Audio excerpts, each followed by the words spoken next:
Hello দেয়ার, আসসালামু আলাইকুম। আমি Maruful Alam Mugdho and you are watching BS4 rider. আজকে আমি যাচ্ছি আমার বাড়িতে কুষ্টিয়া। এখন রেডি হয়ে বাসা থেকে মাত্র বের হলাম, এই হচ্ছে ব্যাপারটা। আমার বড় ভাইয়া ফুয়েল নিচ্ছে, ফুয়েল নেওয়া শেষ হলে রওনা দিব। এখন বাজে হচ্ছে প্রায় 9টা, যেতে যেতে 6-7 ঘন্টা লেগে যাবে। তো রওনা দিয়ে আপনাদের সাথে রাস্তায় দেখা হচ্ছে, সেই পর্যন্তই সাথেই থাকুন।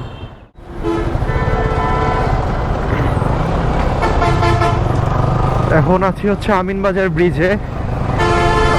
আমিনবাজার ব্রিজটা পার হলে ঢাকা ক্রস করে ফেলবো। এতক্ষণ ভিডিও অন করি নাই, কারণ ঢাকার মধ্যে টুকটাক জ্যাম ছিল আর রাত হয়ে গেছে, এর জন্য রাতের বেলায় আপনাদের জ্যামের ভিডিও দেখাই নাই আর কি। তো এখন আছি আমিনবাজার ব্রিজে। এখন মেবি একেবারে আরিচা ফেরিঘাটে গিয়ে একবারে ব্রেক দিব, আর কোথাও দাঁড়াবো না। তো যেতে থাকি।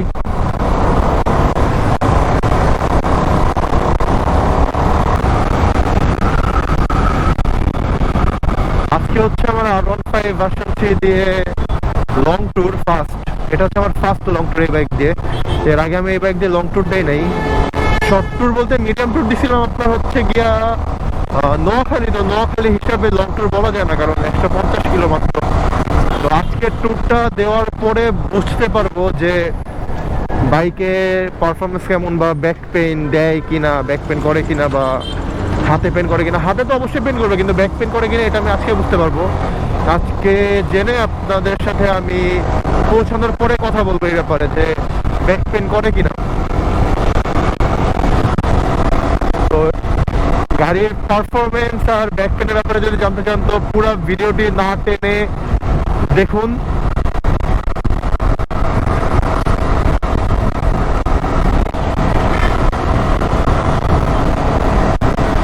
এটা হচ্ছে আমার বাড়ির রোড, আমার দেশের বাড়ির রাস্তা এটা। তাও আমার এই রোডটা পছন্দ না, কারণ এটা ওয়ান ওয়ে লেন।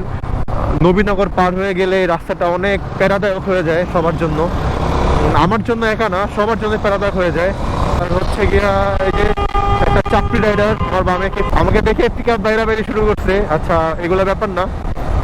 তো আমার কাছে সবচেয়ে আমার ফেভারিট রাস্তা হচ্ছে ঢাকা চিটাগাং হাইওয়ে, যেটা আমার খুবই পছন্দের রাস্তা, খুবই পছন্দের রাস্তা। আমার হিসাবে বাংলাদেশের মধ্যে সবচেয়ে favourite road Dhaka Chittagong road. আমার মা রোড পছন্দ না, আর রোডে গেলে সব স্পিডিং করে, আর এই স্পিডিংটা আমার পছন্দ হয়। আমি স্পিড লাভার, আমি মানি, কিন্তু মানে অতিরিক্ত না, মানে পাকনামি বেশি করে আমার রোডে পোলাবেন, এর জন্য আমার ওই রোডটা আর কি ভালো লাগে না। তো এটা হচ্ছে মেইন ব্যাপার। তো কথা না বাড়াই, আপনারা রাস্তার ভিউ এনজয় করেন, আর আমি আমার মতো চালিয়ে ধরে কি। ঠিক আছে।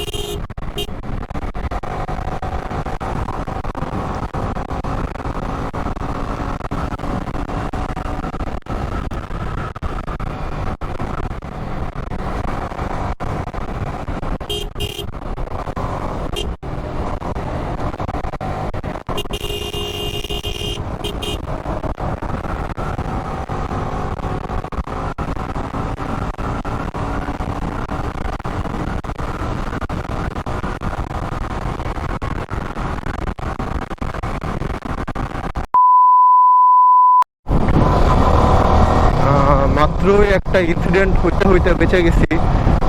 এখন আজকে হচ্ছে মানিকগঞ্জের কাছাকাছি। এইটা আমি ফার্স্টে বলছিলাম এটা আমার সবচেয়ে অপছন্দ রোড, কারণ হচ্ছে এটা ওয়ান ওয়ে রোড। তো যেই কারণে হচ্ছে আমার সামনেটা বাস ছিল, কোনো কারণবশত আমি ক্যামেরা অন করতে পারি নাই। আমার সামনেটা বাস ছিল, আই থিঙ্ক তার পাশে পুরো ফাঁকা ছিল। সে আমার বাম পাশে হচ্ছে ডিভাইডার, আর হচ্ছে আমার সামনে বাস। আমি বাম দিক দিয়ে ডিপার মেরে মেরে মেরে মেরে যাচ্ছি হর্ন দিয়ে, কিন্তু সে কোনোভাবেই সাইড দেয় না, উল্টা আমাকে এমন চাপ দিছে, আল্লাহ মাফ করুক। আমি খুবই মানে কষ্টে সেভ হয়েছি আর কি, নিজেকে আল্লাহ আমাকে বাঁচাইছে। তাহলে আমি কোনোভাবেই এটা ট্যাকেল দিতে পারতাম না, এটা ইম্পসিবল ছিল।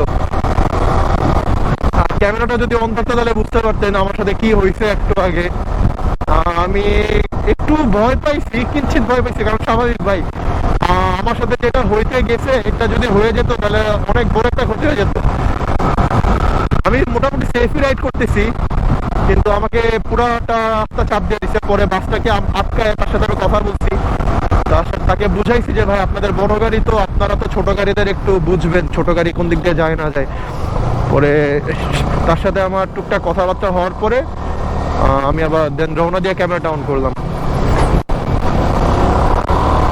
এই হচ্ছে অবস্থা। ওয়ান ওয়ে রোডে অবশ্যই আপনারা সেফ চালাবেন, ডানে বামে দেখে শুনে তারপরে হচ্ছে বাইক ওভারটেক করবেন, বা সামনে যেটা থাকবে যানবাহন আপনি এটা ওভারটেক করবেন, অবশ্যই দেখে শুনে ওভারটেক করবেন, কারণ ওয়ান ওয়ে রোড খুবই ডেঞ্জারাস রোড, খুবই ডেঞ্জারাস রোড।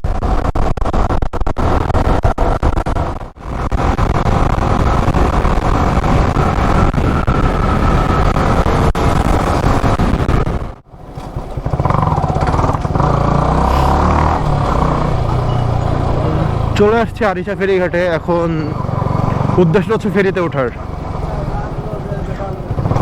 যেতে থাকি, ফেরিঘাটে তো ভালো জ্যাম। আমি প্রায় এক বছর পরে আমি বাইক নিয়ে আসছি এলাকায়।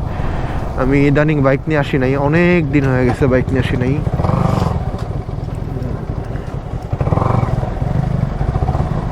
দেখা যাক, আল্লাহ ভরসা।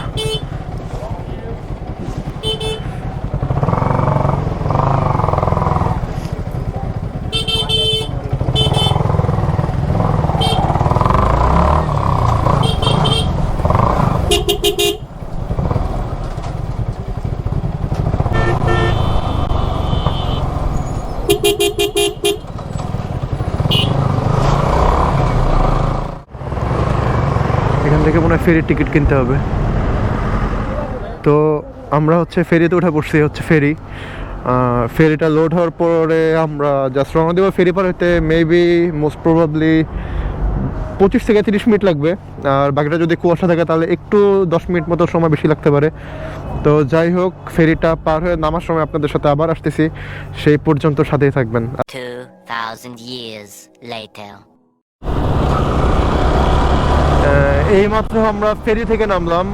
ফেরি থেকে নামার ভিডিও করতে পারি নাই, কারণ হচ্ছে গিয়ে একটু তাড়াহুড়ার মধ্যে নামতে হয়েছে, তো পিছনে বাস টাস ছিল অনেক, একটু চিপাচাপের মধ্যে নামতে হয়েছে, তো এই কারণে হচ্ছে ভিডিও করতে পারি নাই।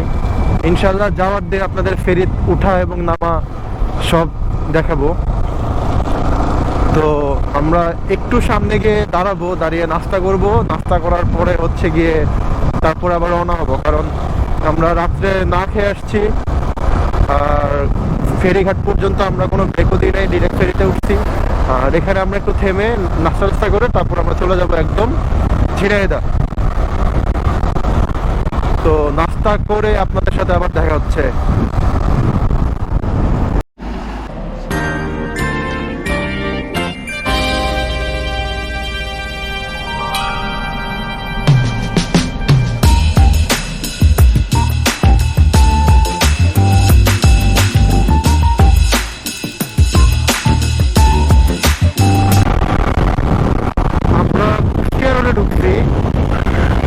এই রোডে আমরা ছাড়া কেউ নাই, দুই একটা ট্রাক মাঝে মধ্যে আসে, তাছাড়া কেউ নাই। যেতে থাকি আপনারা দেখতে পাবেন এই রাস্তায় কেউ নাই, পুরো রাস্তা ফাঁকা, পুরো রাস্তা ফাঁকা।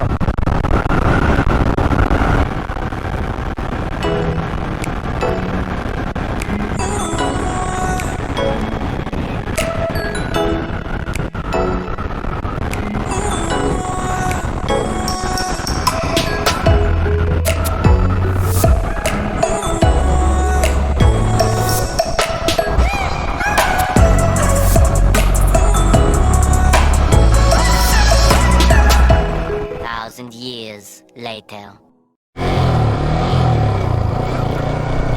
আলহামদুলিল্লাহ আমি হচ্ছে আমার গ্রামের বাড়িতে পৌঁছে গেছি সেফলি, আল্লাহর রহমতে। এখন জাস্ট কোনো কথা নাই, প্রচণ্ড পরিমাণে ঠান্ডা আমাদের এখানে। আমার মনে হয় 10-12 ডিগ্রি সেলসিয়াস হবে আই থিঙ্ক। জাস্ট বাসায় যাব, যে ফ্রেশ হব, ফ্রেশ হয়ে ঘুম, আর কোনো কাজ নাই। আর কালকে ঘুম থেকে উঠে দেখা যাক আশেপাশে কোথাও যদি যাই তাহলে ভিডিও করে আপলোড দেব। তো সেই পর্যন্ত সাথেই থাকবেন, আমার ভিডিওগুলো দেখবেন এবং সাবস্ক্রাইব করবেন। উফ, প্রচুর ঠান্ডা রে ভাই, কথা ভালো মতো বের হইতেছে না। তো আসসালামু আলাইকুম, টাটা, বাই বাই, আল্লাহ হাফেজ, ডু সাবস্ক্রাইব।